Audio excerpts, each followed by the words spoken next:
Hello friends, a very good evening to all of you. Welcome back to online Shikshan. I hope आप सभी बहुत अच्छे होंगे, ठीक है। और तैयारी तो आपकी बहुत सही चल ही रही होगी, आपको रेगुलर क्लासेस प्रोवाइड की जाने लगी है और बीच में टाइम भी काफ़ी आपको मिल जाता है ताकि आप रिवीजन कर पाए, आराम भी कर पाए, ठीक है। सभी चीज़ों का ध्यान रखते हुए आपकी क्लासेस को सेट किया गया है और टाइम से अपनी क्लासेस लिया कीजिए। जल्दी जल्दी से सभी लोग आ जाइए। फिर हम टेस्ट लगाएंगे आज, मॉक टेस्ट हिंदी का, ठीक है, जिसमें हम बहुविकल्पीय प्रश्नों को जो कि पिछले एग्जाम में आए हुए हैं उनको लगाने वाले हैं। आपकी अपनी तैयारी भी चेक हो जाएगी कि इतनी तैयारी आपकी हिंदी की अभी तक है, ठीक है। आप कितना कर पाएंगे अगर इस तरह के क्वेश्चन आपके पेपर में आ जाते हैं। और ये भी पता चल जाएगा कि किस तरह से एग्जामिनर आपसे क्वेश्चन पुटअप करता है। तो उन सभी चीज़ों को अब आपको बहुत सही से समझ में आ जाने वाली है। तो आज हम लगाएंगे डीएलएड सेकेंड सेमेस्टर हिंदी विषय का, ठीक है, बहुविकल्पीय प्रश्नों का मॉडल पेपर हम करने वाले हैं। तो आ जाइए सभी लोग, फिर स्टार्ट करते हैं। और आपको करना ये होगा, साथ साथ कमेंट बॉक्स में आंसर देते हुए चलना होगा, ठीक है। सभी लोग आंसर देते हुए चलेंगे। कोशिश करिएगा कि हर एक क्वेश्चन का आंसर आप दे पाए, ठीक है। भले ही वो गलत हो, भले ही आंसर गलत हो जाए, लेकिन आपको आंसर देना है कमेंट बॉक्स में। क्योंकि अगर आप आंसर नहीं दोगे तो फिर आप समझ लीजिए वहाँ पर आप पिछड़े हुए रह जाओगे, ठीक है। अगर आप लाइव स्ट्रीमिंग खत्म होने के बाद भी क्लास को देखते हैं तो भी आप आंसर दिया कीजिए जब आप इस तरह की कोई क्लास लेते हैं। ऑलराइट गाइज, तो आपको आंसर करना है। उससे क्या होगा, अगर आपका गलत भी हुआ तो कोई बात नहीं, यहीं पर आपकी गलती सुधर जाएगी और एग्जाम पेपर में गलती के चांसेस आपके बिल्कुल कम हो जाएंगे, ठीक है। तो चलिए फिर हम शुरू करते हैं। जिसने अभी तक क्लास को लाइक नहीं किया है जल्दी जल्दी से लाइक कर दे और अपने फ्रेंड्स मित्रों के साथ एक बार शेयर कर दे लिंक को, ताकि सभी लोग लाइव क्लास में आ पाए, ठीक है। फिर हम शुरुआत करते हैं आज के अपने सेशन की। चलिए फिर ओके, इससे पहले के दोस्तों क्वेश्चंस है जो मैं आपको करा चुकी हूँ, ठीक है। इससे पहले के क्वेश्चंस मैं आपको करा चुकी हूँ, तो हम यहीं से शुरू करेंगे और बहुत अच्छे अच्छे क्वेश्चन आपके इसमें शामिल है। देखते हैं, निम्नलिखित में से इच्छावाचक वाक्य है कौन सा। आपको बताना है इच्छावाचक वाक्य इनमें से कौन सा है। सौरभ को बुलाओ, तुम्हारा मन मंगल हो, तुमने सुना होगा, या आज विद्यालय में अवकाश है। तो इनमें से ही चारों में से आपको चुनना है कि इच्छावाचक वाक्य कौन सा होगा। और दोस्तों, आप पहचानेंगे कैसे कि इच्छावाचक वाक्य क्या होता है। आपको जब यही पता होगा कि इच्छावाचक वाक्य होता क्या है, तभी तो आप इसका आंसर कर पाएंगे। अगर आपको पता है जल्दी जल्दी से आंसर दीजिए, तब तक मैं आपको बता देती हूँ कि इच्छावाचक वाक्य हम किसे कहते हैं, ठीक है। दोस्तों, ऐसे वाक्य जिनसे हमें वक्ता की कोई इच्छा या उसकी कोई कामना या आकांक्षा या आशीर्वाद का बोध हो, तो ऐसे वाक्यों को हम क्या कहेंगे, इच्छावाचक वाक्य कहेंगे। क्या क्या चीजें होनी चाहिए, उसकी इच्छा, कामना, आकांक्षा या आशीर्वाद, ठीक है। ये चारों चीजों में से अगर कोई चीज कहीं पर आपको दिख जाए तो समझ जाना कि सही आंसर वही होगा। तो इन चारों में से कौन से ऑप्शन में ऐसा कुछ आपको देखने को लग रहा है। ऑप्शन नंबर बी, यानी ऑप्शन नंबर ब में इन्होंने क्या कहा, तुम्हारा मन मंगल हो। तो ये क्या है, आशीर्वाद है, ठीक है। और आपने देख लिया इच्छावाचक वाक्य क्या होता है, जहां पर किसी इच्छा, कामना, आशीर्वाद का बोध हो वही इच्छावाचक वाक्य होता है। तो आपका यही ऑप्शन बिल्कुल सही हो जाएगा, ठीक है। अब चलिए आगे बढ़ते हैं। अगला क्वेश्चन आपसे पूछा गया है, राकेश आया होगा, यह कौन सा वाक्य है। राकेश आया होगा, यह वाक्य कौन सा है। विस्मयवाचक है, इच्छावाचक है, संदेहवाचक है या फिर संकेतवाचक है।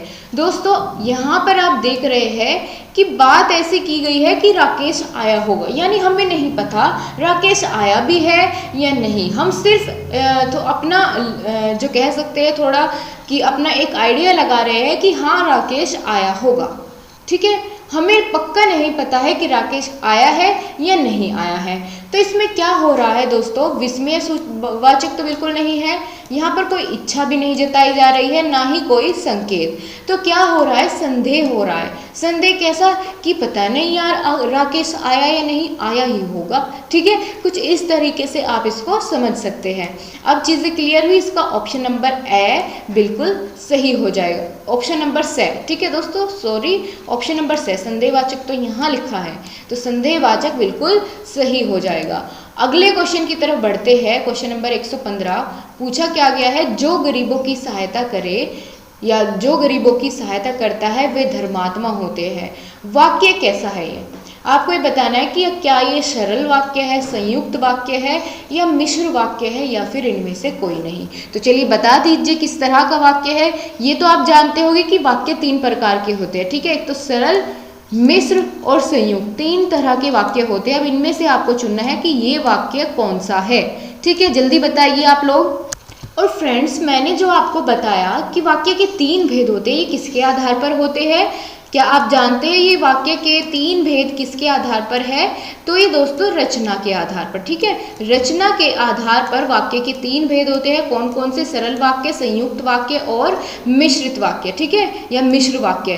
तो अब आपको बताना ये है इनमें से कौन सा वाक्य है। सबसे पहले हम जान लेते हैं, आपका ऑप्शन नंबर ए दिया गया है सरल वाक्य, कि सरल वाक्य आखिर होता क्या है, ठीक है। अगर आपसे इसकी पूछ लिया जाता है कि सरल वाक्य क्या होता है, कोई उदाहरण बताइए, इस तरीके से आपसे वेरी शॉर्ट क्वेश्चन में बन जाता है, तो हम यहीं पर इसको कवर करते हुए चलेंगे। जब हमारे सामने क्वेश्चन आया है तो पूरा कवर करेंगे। सबसे पहले जानेंगे सरल वाक्य क्या है, ठीक है। तो सरल वाक्य नाम से ज्ञात होता है और ये वाक्य बहुत ही छोटा होता है, जिसमें एक तो उद्देश्य होता है और एक ही विधेय होता है, ठीक है। एक उद्देश्य होता है, एक ही विधेय होता है। जैसे इसका कोई एग्जाम्पल लेते हैं, जैसे राम ने तीर मारा, ठीक है, राम ने तीर मारा, तो राम क्या हो गया इसमें, राम ने, ये तो हो गया उद्देश्य, और तीर मारा ये क्या हो जाता है, ये हो जाता है विधेय, ठीक है। तो इस वाक्य में आपने देखा बहुत ही सिंपल सा देखने में वाक्य लगा और एक ही उद्देश्य था और एक ही विधेय, ठीक है। अब आपको पता चल गया कि सरल वाक्य क्या है। इसका मतलब इसमें ऐसा तो नहीं है ये सरल वाक्य तो बिल्कुल नहीं लगता, जिस तरीके से हमने सरल वाक्य की परिभाषा जानी। अब चलिए, अब दूसरा ऑप्शन जो इसका है संयुक्त वाक्य, संयुक्त वाक्य के बारे में जानेंगे और पहचान करेंगे कि क्या ये जो क्वेश्चन में पूछा गया है ये संयुक्त वाक्य है, ठीक है। संयुक्त वाक्य में क्या होता है कि 2 वाक्य समानता के आधार पर जो है एक साथ जुड़े हुए होते हैं और उनके बीच में प्रयोग किया जाते हैं कुछ शब्द, जैसे कि और, परंतु, एवं, किंतु, वरना, अतः, ठीक है, वह, इस तरह के शब्दों का प्रयोग किया जाता है। तो यहाँ आप देख सकते हैं कि जो गरीबों की सहायता करे वे, इस शब्द से दोनों वाक्य जुड़े हुए हैं, ठीक है। इस शब्द से क्या हुआ है, दोनों वाक्य जुड़े हुए हैं। जैसे क्या हो सकता है कि हमने कल दाल, भात और रोटी खाई, और लगा, ठीक है। वे जो गरीबों की सहायता करते हैं वे धर्मात्मा होते हैं, ठीक है। जो इस तरीके के वर्ड का यहाँ पर यूज हुआ, तो ये क्या होगा, ये चीज क्या होगी, हमने एकदम पहचान लिया कि भाई ये तो संयुक्त वाक्य वाले जो डेफिनेशन थी उसमें फिट हो रहा है, ठीक है। तो यही इसका आंसर हो जाएगा। बाकी बचा अगर मिश्र वाक्य, इसके बारे में भी लगे हाथ जानते हुए चलते हैं मिश्र वाक्य क्या होता है, ठीक है दोस्तों। मिश्र वाक्य में ना 2 वाक्य होते हैं, एक तो प्रधान उपवाक्य और दूसरा होता है आश्रित उपवाक्य, ठीक है। पहला तो होता है प्रधान और दूसरा आश्रित, यानी उस पर आश्रित रहता है, एक दूसरे के बिना अधूरे रहते हैं, ठीक है। और इनमें जो है जोड़ने के लिए दोनों उपवाक्यों को बीच में कुछ शब्दों का प्रयोग किया जाता है, जैसे क्योंकि, ठीक है, यदि, यद्यपि, तथापि, ताकि, जिससे, मानो, इस तरह के शब्दों से इन दोनों वाक्यों को, उपवाक्यों को जोड़ा हुआ होता है, ठीक है। जैसे आपको इसका भी एक एग्जाम्पल मैं दे देती हूँ कि पिताजी के चित्र को देखकर लगता है मानो वह यही है, ठीक है, मानो वह यही है। तो उनके चित्र को ऐसा देखकर लगता है कि मानो वह यही है, ठीक है। तो यानी 2 उपवाक्य इसमें जोड़े गए हैं, एक प्रधान, एक जो आप कह सकते हैं कि उपवाक्य, ठीक है। अब चीजें आपको क्लियर हो गई, पता चल गया इसका आंसर होगा ब, संयुक्त वाक्य, और ये वाला तो बिल्कुल एलिमिनेट हो ही जाता है ऑप्शन। चलिए अब अगले क्वेश्चन की तरफ बढ़ते हैं। कोई भी कंफ्यूजन हम कहीं भी नहीं छोड़ेंगे, जितने क्वेश्चन आपके सामने आएंगे सभी को कवर करते हुए चलेंगे। अगला है, मैं चाहता हूँ कि तुम्हारे साथ खेलूं। वाक्य किस कोटि का है, तो ये आपको बताना है कि यह वाक्य किस कोटि का है। अभी हमने जान लिया तीनों वाक्य के बारे में कि कौन सा वाक्य की क्या पहचान है। तो यहाँ आपसे पूछा गया है मैं चाहता हूँ कि तुम्हारे साथ खेलूं, ठीक है। तो यहाँ आपने देखा दोस्तों दो उपवाक्य है, एक तो मैं चाहता हूँ और दूसरा है तुम्हारे साथ खेलूं।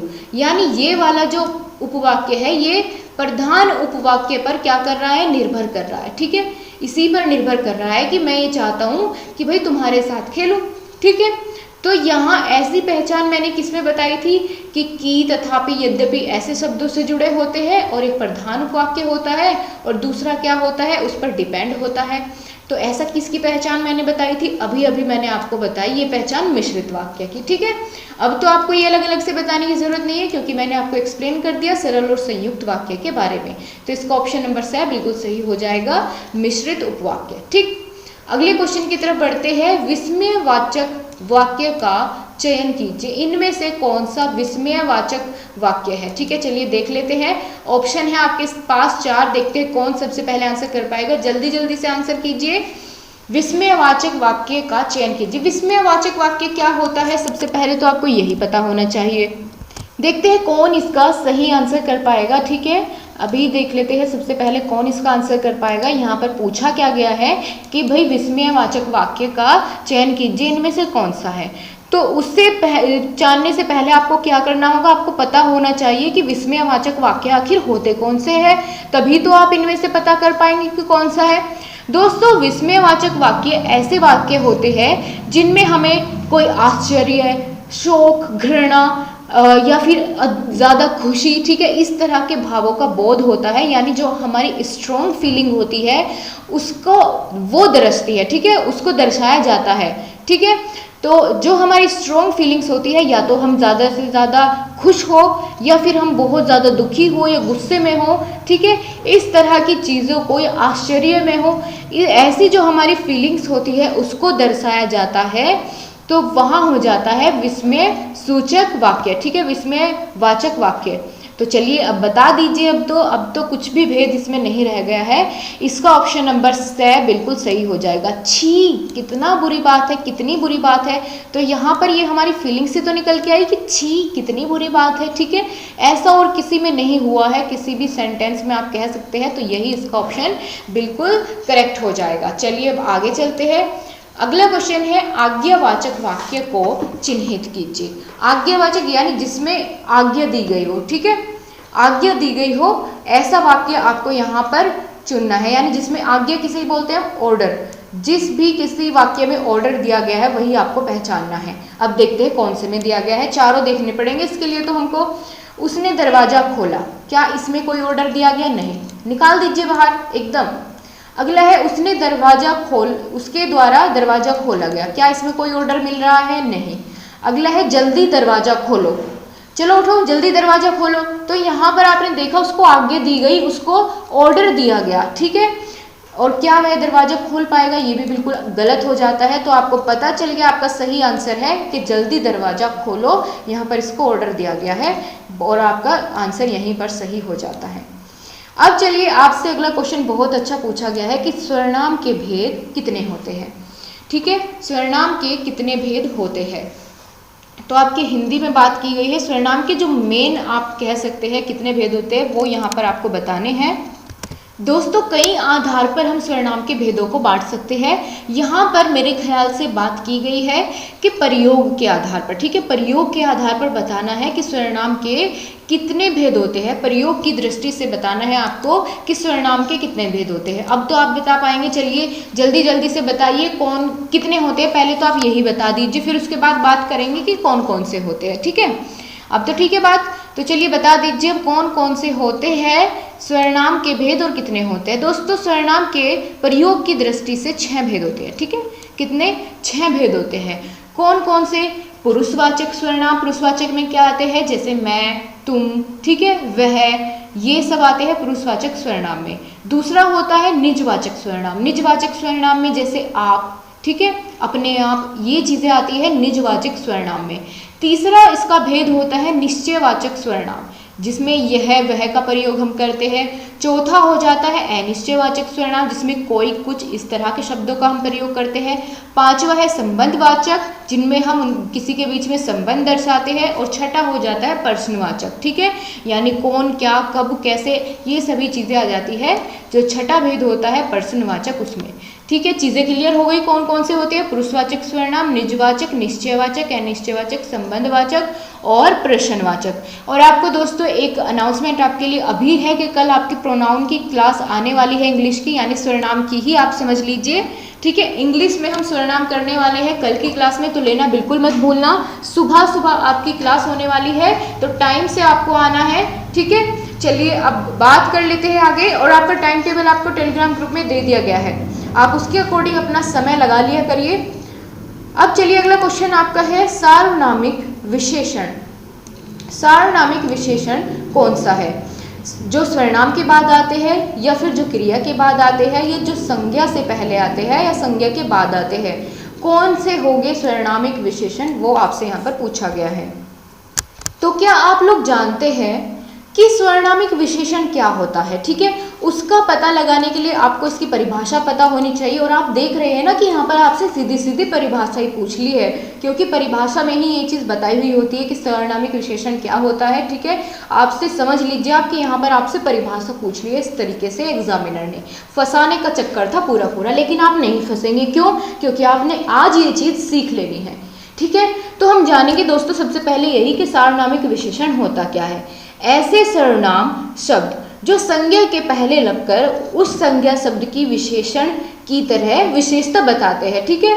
जो विशेषण की तरह उसके पहले लगकर संज्ञा के उसकी विशेषता बताते हैं, उन्हें सार्वनामिक विशेषण कहते हैं, ठीक है। तो आपका जो स ऑप्शन है यही इसको फुलफिल कर रहा है, ठीक है। यहाँ पर क्या बात की गई कि संज्ञा से पहले लगकर जो सर्वनाम, ठीक है, विशेषण की तरह विशेषता बताते हैं, तो वे हो जाते हैं सार्वनामिक विशेषण। एक बार और बोल दूं, आपको क्लियर हो जाएगा, ठीक है। मैंने बताया कि ऐसे सर्वनाम शब्द जो संज्ञा से पहले लगकर उस संज्ञा शब्द की जो विशेषण की तरह विशेषता बताते हैं, वे शब्द सार्वनामिक विशेषण कहलाते हैं, ठीक है। अब चीज़ क्लियर हो गई। अब चलिए अगला क्वेश्चन हम देखेंगे, आलस्य शब्द का विशेषण है। अब आपको बताना है विशेषण। आलस्य शब्द को हम विशेषण अगर बनाने लगे तो हम क्या बनाएंगे, ठीक है। अलसाना, आलस, अलस या आलसी। दोस्तों हमें बताना है विशेषण, तो हमने क्या कर लेना है, हम इसको सेंटेंस में यूज करके देख लेंगे, ठीक है, कि विशेषण क्या होता है जो किसी भी शब्द की विशेषता बताता है। अब आलस्य जो है इसका देखेंगे कि हम ये विशेषण में किस तरीके से बनेगा। हमें पता है कि भाई जो रमा है, एक लड़की का नाम है, रमा बहुत आलसी है, ठीक है। ये तो नहीं कहेंगे कि रमा बहुत आलस है या अलसाना है या अलस है या आलस्य है, क्या कहेंगे कि रमा बहुत आलसी है, ठीक है। तो यही इसका बन जाएगा विशेषण। विशेषण का रूप बन गया कि रमा की पहचान बता रहा है, उसकी विशेषता बता रहा है कि कैसी लड़की है रमा। रमा एक आलसी लड़की होती है। अगले क्वेश्चन पर आ जाते हैं, प्रविशेषण कहते हैं। किसे कहते हैं प्रविशेषण? यहाँ पर सीधी सीधी आपसे परिभाषा पूछ ली है। अब आप देख सकते हैं कितना मैटर करती है आपके लिए हर एक डेफिनेशन। तो समझ के चलिए, रटना भी नहीं है, बिल्कुल भी समझते हुए चलिए, आप कर पाएंगे। और आप ये समझ लीजिए यहाँ से आपके अति लघु और लघु प्रश्न भी कवर हो रहे हैं। हम सभी चीज़ों को बहुत अच्छे से एक्सप्लेन करते हुए चल रहे हैं। तो आप इतना मत समझ कर चलिए कि आप यहाँ पर सिर्फ ये मल्टीपल चॉइस क्वेश्चन लगा रहे हैं, ठीक है। आपके तीनों सेक्शन कवर हो रहे हैं इसमें, मल्टीपल चॉइस भी, वेरी शॉर्ट और शॉर्ट, क्योंकि हम चीज़ों को ब्रॉडली लेकर के चल रहे हैं कि ताकि कुछ भी ना छूटे, ठीक है, कुछ भी ना छूटे। कॉन्सेप्ट वाइज क्लासेस तो आपकी आ ही रही है, साथ साथ इस तरीके से हम प्रैक्टिस करेंगे तो आपका कोई क्वेश्चन बाहर नहीं जाएगा। चलिए बता दीजिए प्रविशेषण किसे कहते हैं। दोस्तों जो विशेषण की विशेषता बताने वाले शब्द होते हैं ना, वही प्रविशेषण कहलाते हैं। तो यहाँ हमें और किसी को देखने की ज़रूरत नहीं है, क्योंकि पहला ही हमारा ऑप्शन सही मिल जाता है हमें यहाँ पर कि जो विशेषण की विशेषता बताने वाले शब्द होते हैं उन्हें ही हम प्रविशेषण कह देते हैं। चलिए अब अगला क्वेश्चन है, विशेषण की दृष्टि से अशुद्ध वाक्य का चयन कीजिए। आपको यहाँ देखना है कि विशेषण की दृष्टि से कौन सा अशुद्ध वाक्य है, यानी गलत वाक्य है। विशेषण की दृष्टि से आपको देखना है कि उसका विशेषण गलत होना चाहिए, तब आप उसको चुनेंगे। आप बुद्धिमान व्यक्ति है, तो ये तो वाक्य बिल्कुल सही है, इसको हम नहीं छेड़ेंगे। आगे चलते हैं, शीला गुणवान नायिका है। ठीक है दोस्तों, आपने एक चीज़ नोटिस की यहाँ पर, बताइए क्या? चलिए आप कमेंट करिए, तब मैं देखती हूँ कि आप समझ पाए, उस बात को पकड़ पाए कि नहीं पकड़ पाए। आपने देखा यहाँ पर शीला गुणवान व्यक्ति नायिका है। ठीक है, गुणवान तो हम पुरुषवाचक के लिए यूज करते हैं, लेकिन यहाँ पर शीला तो लड़की है, स्त्रीलिंग है, पुल्लिंग तो नहीं है। पुल्लिंग के लिए हम गुणवान यूज करते हैं, लेकिन जब स्त्रीलिंग होता है तो हम गुणवती लिखते हैं। ठीक है, क्या लिखते हैं? गुणवती लिखते हैं। तो यहाँ पर आप समझ लीजिए कि इसने यहाँ पर हमसे झूठ बोल दिया है। यही इसका ऑप्शन बिल्कुल सही है कि क्या शीला गुणवती नायिका है, ये होना चाहिए था, इन्होंने लिख दिया गुणवान। तो यहाँ पर ये जो विशेषण है ना, जो विशेषता बता रहा है इसकी नायिका की, शीला की, तो ये गलत बता दिया इन्होंने, यहाँ पर विशेषण गलत दिया गया है, यही हमारा सही आंसर हो जाएगा। ठीक, अगले क्वेश्चन की तरफ बढ़ते हैं। किस वाक्य में सकारात्मक या सकर्मक क्रिया है? चलिए बताइए, सकर्मक क्रिया कौन से वाक्य में है? सकर्मक क्रिया क्या होती है? जहां पर आपको कर्म होता दिखाई दे। ठीक है, अब आप ढूंढ लीजिए चार ऑप्शन में कि कहाँ आपको पता चल रहा है कि कोई कर्म हो रहा है। संजय पानी लाओ, यहाँ पर काम हो रहा है? नहीं, फिलहाल के समय पर तो कार्य नहीं हो रहा है, तो इसको छोड़ देते हैं। हीरा खाना खा चुका है, अभी जो है खाना खाने की कोई भी सकर्मक क्रिया नहीं होती, वो तो हमारी बेसिक नीड है, उसको करना ही जरूरी है। ठीक है, तो यहाँ पर दोस्तों आप सकर्मक क्रिया में क्या होगा आपको पता होना चाहिए। तो यहाँ पर मैं आपको ना एक पहचान बता देती हूँ, जिससे आप पता कर पाएंगे कि क्रिया सकर्मक है या अकर्मक है। ठीक है, अगर आपसे कुछ और भी प्रश्न बन जाता है यहाँ से तो आप कर पाएंगे। मैं आपको एक पहचान बताती हूँ दोस्तों, जब आपको कोई वाक्य दिया जाए ना, तो आप क्या करना कि उसमें जो क्रिया शब्द है, क्रिया लिखा हुई है कहीं पर, तो उसके पहले आप क्या का प्रयोग कर लेना। ठीक है, क्या, किसे या किसको, इस तरीके से आप इन जो क्वेश्चनिंग वर्ड्स है इनका प्रयोग करने पर यदि आपको वहाँ पर कोई आंसर मिलता है, ठीक है, कर्ता की प्राप्ति वहाँ पर अगर आपको होती है तो वहाँ पर दोस्तों सकर्मक क्रिया हो गई। लेकिन अगर वहाँ पर कर्ता की प्राप्ति नहीं हुई तो वहाँ पर अकर्मक क्रिया हो जाती है। अब जैसे ऑप्शन नंबर से देखिए आप इसमें कि शिक्षक ने छात्र को पढ़ाया। ठीक है, शिक्षक ने छात्र को पढ़ाया, तो आप इसमें पढ़ाने की क्रिया हुई है। ठीक है, अब आप इसमें ढूंढेंगे कि यहाँ पर क्या लगाइए या किसको लगाइए। ठीक है, शिक्षक ने किसको पढ़ाया, तो आपको उत्तर मिला कि हाँ भाई शिक्षक ने छात्रों को पढ़ाया। ठीक है, अगर यहाँ पर बात है ऑप्शन नंबर डी है इसका, बालक लिखता है। अब आप कहेंगे लिखना भी तो एक क्रिया है, आपकी बात सही है, लेकिन आप जो रूल मैंने आपको बताया कि क्या शब्द का प्रयोग करिए और आपको यदि आंसर मिलता है तो सकर्मक है, नहीं मिलता तो अकर्मक हो जाती है, आपका कन्फ्यूजन ही दूर हो जाएगा। अब आप लिखिए, इसको पढ़िए कि बालक क्या लिखता है। लिखने से पहले आप क्या लगा दीजिए, ठीक है, जो क्रियर है उससे पहले क्वेश्चनिंग वर्ड आप लगा दीजिए कि बालक क्या लिखता है। क्या आपको आंसर मिला कि क्या लिखता है? पत्र लिखता है, चिट्ठी लिखता है, क्या लिखता है? आप कहोगे नहीं पता। अगर यहाँ पर पत्र दे दिया गया होता इस सेंटेंस में कि बालक पत्र लिखता है तो ये सकर्मक हो जाता, लेकिन यहाँ पर नहीं दिया गया, इसीलिए ठीक है ये गलत हो जाता है। अब समझ आई आपको चीज़ें, ठीक है, क्यों इसका ऑप्शन नंबर सी बिल्कुल सही है, क्योंकि यहाँ पर आपको सीधा सीधा पता चल रहा है कि भाई कर्म हो रहा है और आपने जो आपको सिचुएशन दी गई आपने वो लगा कर देखी तो आपको आंसर भी मिल गया। अब अगले क्वेश्चन की तरफ बढ़ते हैं। सकर्मक क्रिया शब्द कौन सा है? इनमें से सकर्मक क्रिया शब्द कौन सा है तो आप बताइए। देखिए जैसे जागना, सोना, हंसना, ये सभी वर्ड जो होते हैं ये अकर्मक क्रिया के होते हैं, यानी यहाँ पर जो है नेचुरल चीज़ें हैं ये, ठीक है, ये कोई काम नहीं है। आप ये तो नहीं किए कि आज मैंने बहुत काम किया, आज मैं 2 घंटे सोया तो मैंने बहुत काम किया, तो सोना क्या कोई क्रिया हुई? या फिर आप ये कहो कि आज तो मैं बहुत थक गया क्योंकि मैंने बहुत काम किया। क्या काम किया भाई? कि मैं ना 2 घंटे तक हंसा, तो ये कोई बात है? बिल्कुल नहीं। आप ये तो कह सकते हैं कि हाँ भाई मैंने 2 घंटे तक लिखा तो मेरे हाथ दुख रहे हैं, मैं थक गया हूँ, ठीक है, तो वहां पर क्रिया हो रही है, तो जहां क्रिया हो वहां सकर्मक क्रिया हो जाती है। अब चीजें क्लियर हो गई, बिल्कुल हो जानी चाहिए। अगला क्वेश्चन है, आंसर कीजिएगा आप इस बार। किस वाक्य में कृतवाच्य का प्रयोग हुआ है? अब आप बता दीजिए कृतवाच्य का प्रयोग कहाँ हुआ है। चलिए देखते हैं कौन बता पाएगा। बताइए जल्दी से ढूंढकर इसमें कृतवाच्य क्या होता है। दोस्तों तब तक मैं आपको थोड़ी सी इंफॉर्मेशन दे देती हूँ कि वाच्य 3 प्रकार के होते हैं, ठीक है। वाच्य की अगर बात की जाए तो वाच्य 3 प्रकार के होते हैं। कौन कौन से? एक तो कृतवाच्य जो आपसे यहाँ पर पूछा गया है, फिर दूसरा होता है कर्मवाच्य और तीसरा क्या होता है? भाववाच्य। ठीक है, 3 प्रकार होते हैं वाच्य के, कृतवाच्य, कर्मवाच्य, भाववाच्य। पूछा जाए तो बता देना। ठीक है, चलिए आपको साथ साथ ये भी बता दूं कि वाच्य होता क्या है, बता दूं।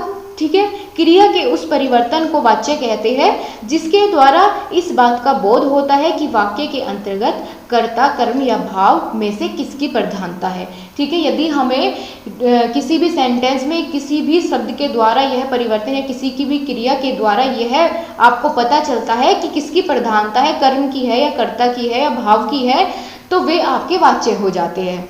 ठीक है, आपका पूरा शॉर्ट क्वेश्चन तैयार हो गया यहाँ पर कि वाच्य क्या होता है, वाच्य कितने प्रकार होते हैं, आपने जान लिया कृत, कर्म, भाव। ठीक है, अब आपसे यहाँ अपने वापस क्वेश्चन पर आते हैं कि कृतवाच्य इनमें से कौन सा है। उसके लिए आपको पता होना चाहिए कि कृतवाच्य आखिर होता क्या है। दोस्तों, जिस वाच्य में, ठीक है, कर्ता की प्रधानता होती है यानी करने वाले की प्रधानता होती है, उसमें कृतवाच्य हो जाता है। अब आप चारों ऑप्शन देखिए और देखिए कर्ता की प्रधानता किसमें है। ममता पुस्तक पढ़ती है। ठीक है, कौन पढ़ती है पुस्तक? तो ममता पढ़ती है। आपको समझ आए यहाँ पर कर्ता की प्रधानता हो रही है भाई।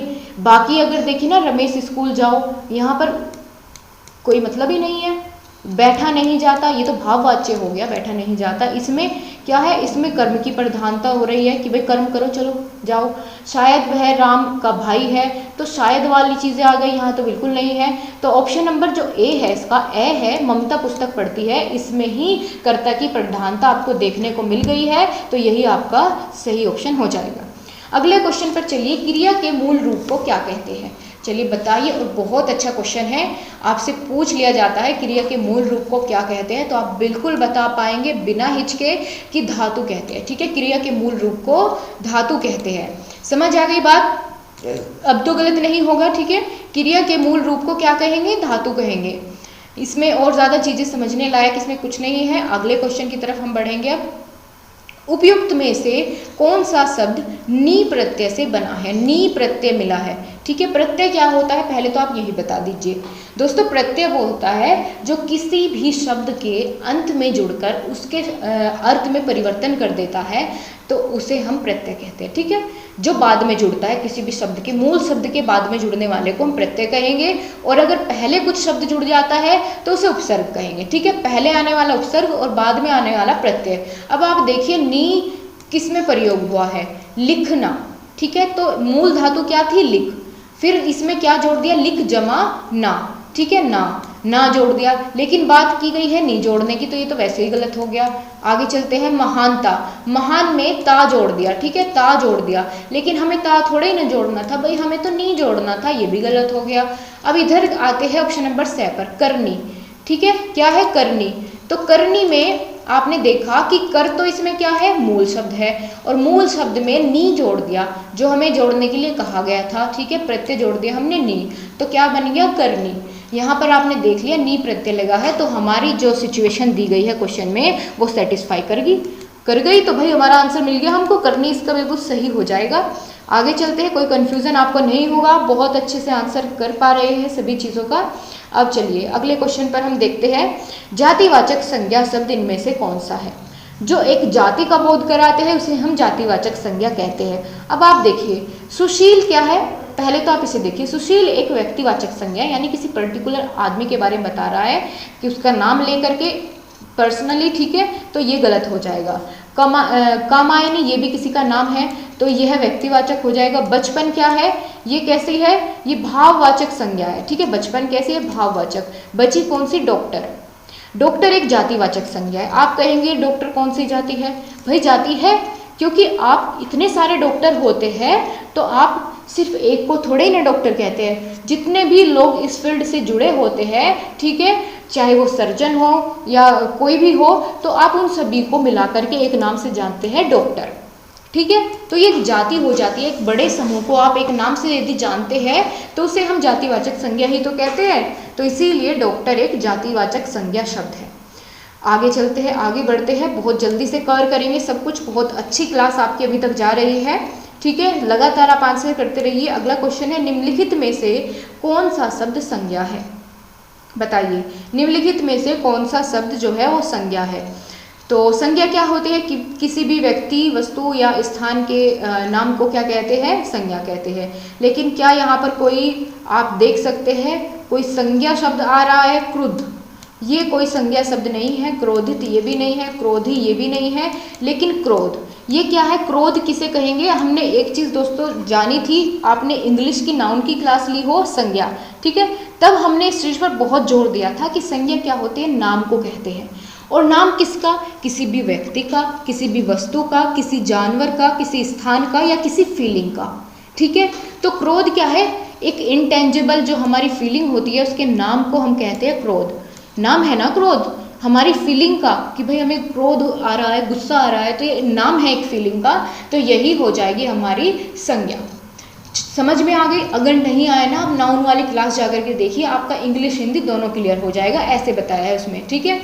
तो आप ज़रूर देखिएगा उसको। अगर आपने नहीं देखी है, इंग्लिश की लगातार क्लासेस आपकी आ रही है, आप फिर भी कमेंट बॉक्स में कहते हैं कि मैम आप क्लास नहीं ले रही है, यानी इसका मतलब आप ना तो टेलीग्राम ग्रुप से जुड़े हैं और ना ही आपने बेल आइकन प्रेस किया है। लेकिन कई बार ऐसा होता है कि क्लास की नोटिफिकेशन नहीं जाती, तो आप टेलीग्राम ग्रुप से तो ज़रूर ज्वाइन हो जाए, क्योंकि वहाँ पर फिर मुझे बाद में शेयर करना पड़ता है जब नोटिफिकेशन नहीं जाती है, ठीक है। अगला क्वेश्चन है, कौन सा शब्द हमेशा बहुवचन में प्रयुक्त होता है। दोस्तों कुछ शब्द जो है ऐसे होते हैं जो हमेशा बहुवचन के साथ ही प्रयोग करेंगे हम, चाहे कुछ भी हो जाए। तो इनमें एक शब्द आ जाता है, हमें देखकर ही पता चलता है, जैसे प्राण। ये क्वेश्चन आपका पहले भी आया हुआ है, प्राण। तो प्राण एक ऐसा शब्द है जो कि हमेशा ही बहुवचन में प्रयोग होगा। अब वे प्राण चाहे किसी एक व्यक्ति के हो या फिर 100 व्यक्ति के हो, ये लगेगा तो बहुवचन में ही लगेगा। चलिए इसका एक उदाहरण ले लेते हैं। जैसे हम बात करें कि भाई बात कर लेते हैं राजेश की, ठीक है। कोई राजेश है, माइंड मत करिएगा अगर आप में से कोई है, ये सिर्फ समझाने के लिए, ठीक है। हम कह रहे हैं कि राजेश के प्राण उड़ गए, ठीक है, प्राण पखेरु उड़ गए राजेश के। तो यहाँ हमने क्या बात की कि प्राण उड़ गए। आपने देखा व्यक्ति तो एक है, लेकिन हम उसके साथ कैसा बर्ताव कर रहे हैं, जैसे कि बहुत सारे हो, कि प्राण उड़ गए। तो आपने देखा कि यहाँ पर इसे बहुवचन की तरह प्रयोग किया जा रहा है प्राण को। ऐसे ही दोस्तों आंसू होते हैं, ठीक है, आंखों से बहने वाले वो मोती आंसू होते हैं, वो भी हमेशा ही बहुवचन में प्रयोग किए जाते हैं, ठीक है। तो आपका क्लियर हो गया है आंसर। अब चलिए आगे बढ़ते हैं अगले क्वेश्चन की ओर। यहाँ पर आप पहले इंस्ट्रक्शन पढ़ लीजिए, क्या दिए गए हैं कि सभी प्रश्नों में 4-4 वाक्य दिए गए हैं, इनमें से एक वाक्य सही है, आपको सही वाक्य चुनना है, वही आपका उत्तर होगा। चलिए मान लेते हैं, बहुत अच्छी बात है भाई, वही उत्तर होगा अगर। अब आइए क्वेश्चन नंबर 132, चारों वाक्य पढ़ते हैं और सही चुनते हैं। रवि 7वीं कक्षा में पढ़ता है। अरे इसमें तो मुझे नहीं लगता कोई गलती होगी, ठीक है, आपको लगता है क्या? मुझे तो सही लग रहा है। चलिए एक बार इसको टिक करके छोड़ते हैं, आगे बढ़ते हैं, आगे भी देखते हैं। रवि 7वें कक्षा में पढ़ता है। अरे बाप रे, कितनी गलती, 7वें थोड़ा ही होता है, 7वीं कक्षा होता है। आगे रवि 7वें में पढ़ता है, क्या 7वें में पढ़ता है, कक्षा भी तो बताना चाहिए। रवि 7 कक्षा में पढ़ता है, 7 नहीं होता भैया, 7वीं होता है। तो आपका ए बिल्कुल सही था, ठीक है। अब चलिए अगला आप करेंगे, अगला मैं आपको नहीं बताऊंगी, मैंने आपको एक करके दिखा दिया, अब आपको भी तो कुछ करना चाहिए ना, सब चीज़ें मैं ही बताती जाऊंगी, आपकी प्रैक्टिस कैसी रह गई फिर। चलिए बताइए, चारों को पढ़ेंगे लगातार, कुछ भी ट्रिक वगैरह नहीं है इसमें, आपको बस समझना है। आप अपने सभी सामानों को संभाल कर रखिए। बात की गई है अपने सभी सामानों को संभाल कर रखिए। अच्छा, ये बात कही गई है, आगे देखते हैं दोस्तों। यहाँ पर स्पेलिंग भी मिस्टेक हो सकती है, तो आपको ध्यान रखना है, ठीक है। संभाल कर रखिए, आगे अपने सभी सामानों को संभाल कर रखिए। आप देख रहे हैं इन दोनों में क्या अंतर है, इन दोनों में अंतर सिर्फ और सिर्फ यहाँ पर है लिखने के तरीके में, ठीक है। तो आपको बहुत ध्यान से देखना है, अपने सामानों को संभाल कर रखिए, ये है। तो यहाँ पर सभी की बात तो नहीं की गई कि सभी सामानों को संभाल कर रखिए, तो यहाँ पर थोड़ा गलत होता दिख रहा है। आगे देखते हैं, अपने सामान को संभाल कर रखिए, तो यहाँ पर भी ये भी गलत हो जाता है, अपने सामान को संभाल कर रखिए, अपने सभी सामानों को संभाल कर रखिए। दोस्तों मेरे अकॉर्डिंग तो इसका ऑप्शन नंबर डी होगा, आप बताइए आपके अकॉर्डिंग क्या होगा। अपने सामान को संभाल कर रखिए, ठीक है, सामानों तो नहीं कह सकते हम, अपने सामान को संभाल कर रखिए, ये मेरे अकॉर्डिंग सही होगा। आप अपना बताइए आपके अकॉर्डिंग क्या होगा, ठीक है। फिर देखते हैं जिसकी सबसे ज़्यादा वोटिंग रहती है उसको सही मान लिया जाएगा। मेरे अकॉर्डिंग तो आप यही समझिए, अपने सामान को संभाल कर रखिए। आपको बताना है आपके अकॉर्डिंग क्या चीज़ इसमें सेट बैठती है, ठीक है। अगला देखते हैं, आपको आशीर्वाद की आवश्यकता है, क्या ये सही है? चलिए आगे देखते हैं। अभी दोस्तों यहाँ पर आप एक चीज़ का ध्यान रखिए कि स्पेलिंग भी गलत हो सकती है। आपका आशीर्वाद की आवश्यक है, अरे भाई रे कितनी गलतियाँ, ये तो पहले ही कट कर देते हैं इसको। आपके आशीर्वाद आवश्यक है, आपके आशीर्वाद आवश्यक है, बिल्कुल गलत। आपका आशीर्वाद आवश्यक है, वाह कितना अच्छा लगा। ठीक है, आपको आशीर्वाद की आवश्यकता है, ऐसा तो गलत हो जाता है। तो आपका आशीर्वाद आवश्यक है मेरे लिए, ऐसा बोलते हैं ना, तो आपका डी ऑप्शन बिल्कुल सही हो जाएगा, बिल्कुल करेक्ट। ठीक है, अगला क्वेश्चन देखते हैं। ईश्वर की कृपा से सानंदित पहुंच गया। अगला देखते हैं, ईश्वर की कृपा से सानंद पहुंच गया। ईश्वर की कृपा से आनंदित पहुंच गया, क्या कहना चाह रहे हैं? ईश्वर की आनंदित कृपा से पहुंच गया, तो क्या होगा इसका सही जवाब आपको बताइए आप लोग। दोस्तों यहाँ पर बात की गई है कि कोई व्यक्ति है, ठीक है, उस पर ईश्वर की कृपा हुई और वो खुशी खुशी कहीं पर चला गया, ठीक है, पहुंच गया। तो देखते हैं अब कौन सी बात इसमें सही बैठ पाती है। ईश्वर की कृपा से सानंदित पहुंच गया, तो ये गलत हो जाएगा इस वजह से। ठीक है, ईश्वर की कृपा से सानंद पहुंच गया, सानंद क्या होता है? आनंदित हो सकता है, ठीक है, ये तो गलत हो जाएगा। तो ईश्वर की कृपा से आनंदित पहुंच गया, ये सही हो जाएगा। और ईश्वर की आनंदित कृपा से ईश्वर की थोड़ा ही ना आनंदित कृपा होती है, तो ये भी गलत हो जाएगा। आपका ऑप्शन नंबर, सॉरी गाइस यहाँ पर थोड़ा सा गलत हो गया है। ठीक है, ईश्वर की कृपा से सा आनंदित पहुंच गया, ये गलत है। यहाँ पर ईश्वर की कृपा से सानंद, ठीक है, यानी सा आनंद, आनंद सहित पहुंच गया, ये सही हो जाएगा। ठीक है, आनंदित पहुंच गया, इसकी वजह से गलत हो जाएगा और ये भी गलत है। तो आपका ऑप्शन नंबर ब बिल्कुल सही है, ईश्वर की कृपा से स आनंद वह पहुंच गया, ये सही है। ठीक है, अब डेफिनेटली सही है, आप इसको नोट भी कर सकते हैं। अगला है, उसके एक पुत्र है, क्या ये बात सही है? उसको एक पुत्र है या उसका एक पुत्र है या उनकी एक पुत्र है, ये भी गलत, ये भी गलत हो जाता है, ये भी गलत हो जाती है। उनके एक पुत्र है, ठीक है, उनके एक पुत्र है, ये वाक्य बिल्कुल सही हो जाता है। और यहाँ पर गलती के चांसेस बहुत ज़्यादा होते हैं क्योंकि लोग इस वाले ऑप्शन को या इस वाले ऑप्शन को टिक करके आ जाते हैं, लेकिन ये गलत है दोस्तों। यहाँ पर ऑप्शन नंबर ए बिल्कुल सही हो जाता है, उसके एक पुत्र है। ठीक है, और ये यहाँ तक कि कॉम्पिटिटिव एग्जाम में भी ये क्वेश्चन पूछा जाता है। अगले क्वेश्चन की तरफ बढ़ेंगे। यहाँ पर भी आपको वही करना है, चारों में से सही बताना है। उसने बुद्धिमानता का काम किया, या उसने बुद्धिमानिता का काम किया, या फिर उसने बुद्धिमाननीय का काम किया, या उसने बुद्धिमानी का काम किया। अब आपको मिल जाता है यहाँ पर सही ऑप्शन, उसने बुद्धिमानी का काम किया। ठीक है, ये आपका बिल्कुल सही हो जाएगा। आपको पढ़कर देखना होगा चारों वाक्य को, तभी आपको सही चुनना है। आप लोग सही से जवाब दे पा रहे हैं। ठीक है, आगे चले। उसके पास जो कलम है वह हमारा है, क्या कलम हमारा है? ये बात सही है, वह कलम हमारा है, जो कलम उसके पास है वह कलम हमारा है। ठीक है, हमारी होना चाहिए तब ऐसे तो, लेकिन चलिए कोई बात नहीं, आगे बात करते हैं। उसके पास जो कलम है यह हमारा है, तो यह तो जो चीज़ हमारे पास होती है उसकी बात की जाती है, ना कि दूसरे के पास, तो यहाँ ये तो गलत हो जाएगा। उसके पास जो कलम है सो हमारा है, अरे यार बिल्कुल गलत। उसके पास जो कलम है ये हमारा है, ठीक है, ये नहीं होगा, वह होगा।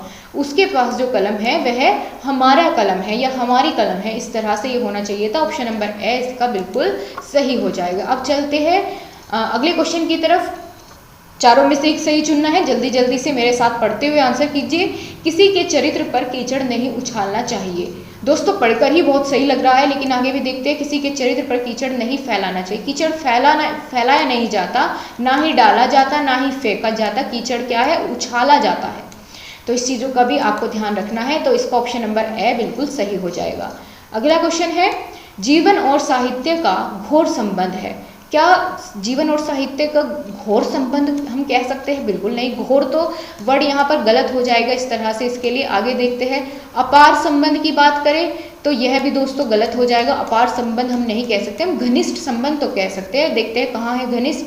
जीवन और साहित्य का घनिष्ठ संबंध है, ये लीजिए यहाँ पर आपको मिल गया। ठीक है, घनिष्ठ संबंध की बात हमने की थी, वही मिल गया आपको। तो आपका ऑप्शन नंबर से बिल्कुल सही हो जाएगा। घनिष्ठ होता है संबंध, ना कि अपार या घोर, ना गंभीर। ठीक है, तो ऑप्शन नंबर से आपका बिल्कुल सही हो जाता है। अब क्वेश्चन नंबर 141, जो कुछ मेरा है सब आपका है। क्या ये सही है कि भाई जो भी कुछ मेरा है सब आपका है? आगे देखते हैं, जो कुछ मेरी है सब आपकी है, तो ये तो गलत हो जाएगा, ऑप्शन नंबर बी। तो ए थोड़ा हमें सही लग रहा है। अभी आगे देखते हैं, जो कुछ मेरा है सब आपके है, तो यह भी गलत हो जाएगा और यह भी गलत, क्योंकि ऑप्शन नंबर ए हमें सही मिल चुका है। जो कुछ मेरा है सब आपका है, ठीक है, जो कुछ मेरा है सब आपका है, जो क्लासेस मैं आपके लिए ले रही हूँ वो सब आपकी है, ऐसी बात यहाँ पर की गई है। अगला क्वेश्चन है, प्रकृति की सुंदरताओं ने मेरा मन मोह लिया। सुंदरताओं ने, क्या ऐसी बात है क्या? प्रकृति की सुंदरताओं थोड़ा ही ना बोल पाएंगे हम, तो ये गलत हो जाएगा यहाँ पर। आगे देखते हैं और क्या होगा, प्रकृति की सुंदरताओं ने मेरा मन मोहित हुआ, तो ये भी बिल्कुल गलत वाक्य है। प्रकृति ने सुंदरताओं ने मेरा मन मोहित हुआ, अरे भैया ये भी गलत है। और क्या सही होगा, प्रकृति की सुंदरता ने मेरा मन मोह लिया, ऐसी बात है, ठीक है, ये सही हो जाएगा आपका, प्रकृति की सुंदरता ने मेरा मन मोह लिया। अब चलते हैं, क्लास बिल्कुल आपकी खत्म होने वाली है, जल्दी जल्दी से पूरा इसी उत्साह के साथ सभी आंसर को कीजिए। भ्रमर पुष्प के परागों को चूसता है, ऐसी बात है। आगे देखते हैं, भ्रमर पुष्पों के परागों को चूसता है, क्या इन दोनों में क्या डिफरेंस है? अच्छा, यहाँ पर पुष्प थे, यहाँ पर पुष्पो, ठीक है, आगे बात कर लेते हैं, सभी देखेंगे उसके बाद बात करेंगे कि कौन सा सही होगा, ठीक है। भ्रमर पुष्प के पराग को चूसता है, भ्रमर पुष्प के पराग को या चूसता है, ठीक है, ये हो गया, भ्रमर पुष्प का पराग चूसता है। तो दोस्तों यहाँ पर जो ये वाली बात हो गई ना, पुष्प का पराग चूसता है, तो ये बिल्कुल सही हो जाएगी, ऑप्शन नंबर 10 इसका सही हो जाएगा। जो भ्रमर है वो पुष्प का पराग चूसता है, तो यही इसका वाक्य बिल्कुल सही हो जाएगा। अब आगे चलते हैं, बहुत अच्छा क्वेश्चन आपके लिए अब आने वाला है, पहले एक बार ये देखिए, आखिरी इस तरह का क्वेश्चन आपका है। मैं जो ही स्टेशन पर पहुंचा वैसे ही ट्रेन चली गई, वैसे ही ट्रेन चली गई। मैं जो ही स्टेशन पर पहुंचा वैसे ही ट्रेन चली गई। अभी हम इसको टिक नहीं करेंगे, पहले सभी को देखेंगे। मैं जैसे ही स्टेशन पर पहुंचा त्यों ही ट्रेन चली गई, ये तो बात गलत हो गई, क्योंकि ज्यों के साथ त्यों आना चाहिए, ठीक है। आपको यही एक वो चुनना है इन दोनों के बीच में कि जहाँ ज्यों होगा वहाँ पर त्यों आना चाहिए, वही आपका वाक्य सही हो जाएगा। आगे बढ़े, मैं जो ही स्टेशन पर पहुँचा तो ही ट्रेन, त्यों ही ट्रेन क्या हुई, चल दी या चली गई, तो आपको मिल गया अपना सही वाक्य, ज्यों त्यों, इस तरीके का कॉम्बिनेशन आपके इसमें बनना चाहिए, ठीक है। तो आपको मिल गया यहाँ पर, तो यही ऑप्शन इसका सही हो जाएगा, ऑप्शन नंबर से, ठीक है। मैं जो ही स्टेशन पर पहुंचा तो ही ट्रेन चली गई। अगला क्वेश्चन आ जाता है, क्या है कि लहराते खेत हरे भरे, या हरे भरे लहराते खेत, या फिर खेत हरे भरे लहराते, या हरे लहराते खेत भरे, कौन सा वाक्य सही होगा?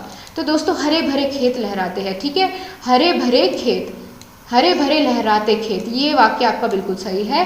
लहराते हरे भरे खेत भी हम इसको नहीं बोलेंगे, या लहराते खेत हरे भरे ऐसा नहीं होगा, तो आपका बे वाक्य बिल्कुल सही हो जाएगा, हरे भरे लहराते खेत, ये वाक्य सही बिल्कुल आपका हो जाएगा। अब आपका आज का लास्ट क्वेश्चन है, देखते हैं कौन सही कर पाएगा। मरकट का पर्यायवाची शब्द क्या है? मरकट का पर्यायवाची शब्द आपसे पूछा गया है, क्या आप जानते हैं? देखते हैं कौन बता पाएगा। आपका लास्ट क्वेश्चन है, जल्दी से आंसर कीजिए। दोस्तों मरकट का पर्यायवाची शब्द जो है वो बंदर होता है, ठीक है, क्या होता है, बंदर, कपी, इस तरीके से हम कह सकते हैं। तो बंदर आपका बिल्कुल सही ऑप्शन यहाँ पर हो जाएगा। आपने बहुत अच्छे से, बहुत मेहनत के साथ सभी क्वेश्चन के आंसर दिए, मुझे बहुत अच्छा लगा। So thank you so much guys for joining us, ठीक है। और आशा करूँगी आपको क्लास बहुत पसंद आई होगी, आज का सेशन अच्छा लगा होगा। आपको जाते जाते क्लास को लाइक करना है, और अगर आपने अभी तक चैनल को सब्सक्राइब नहीं किया है तो बहुत अच्छी अच्छी क्लासेस के लिए आप चैनल को सब्सक्राइब कर बेल आइकन को प्रेस कर सकते हैं। कमेंट बॉक्स में कमेंट करके तो ज़रूर बताइएगा और अपने आंसर भी दीजिएगा अगर आप बाद में क्लास देख रहे हैं। So thank you so much guys, आपसे फिर से मुलाकात होगी। आज के लिए बाय बाय, टेक केयर, ठीक है। आज की क्लास को यहीं तक रखते हैं, रिविजन करते रहिए, आपको PDF मिल जाएगी बहुत जल्द ही, ठीक है। Bye bye, take care.